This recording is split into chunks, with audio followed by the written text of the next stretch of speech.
Hello, in this video I'm going to show you how to restore WhatsApp backup on POCO M7.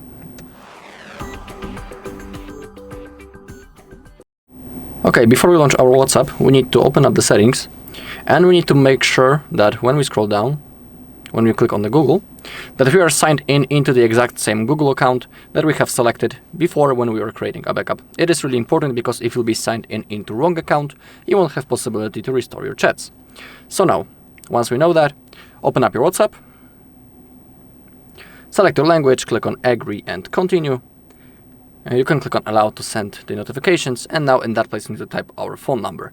You can always click on What's my number, Continue, Allow, and your phone number will be automatically copied.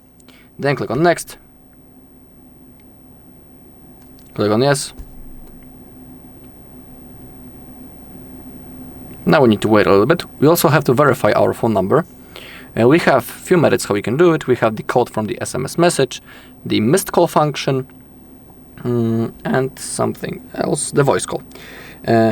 Actually, on the POCO we don't have the missed call, weird thing.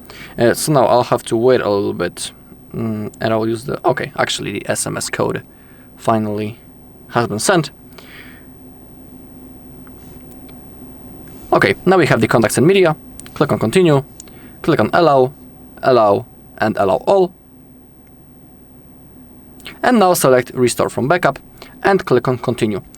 Don't click on Skip, because if you skip that, you won't have a possibility to restore your chats later, so that's the only moment when we can do it. In my case, it won't take long, the restoring process, because I don't have many messages. If it's restored, click on Next. In here you can type your name and also change the profile photo. Then click on Next. And now we are ready to use our WhatsApp. Also, I will show that everything has been successfully restored. We have our videos, photos, and of course, normal messages.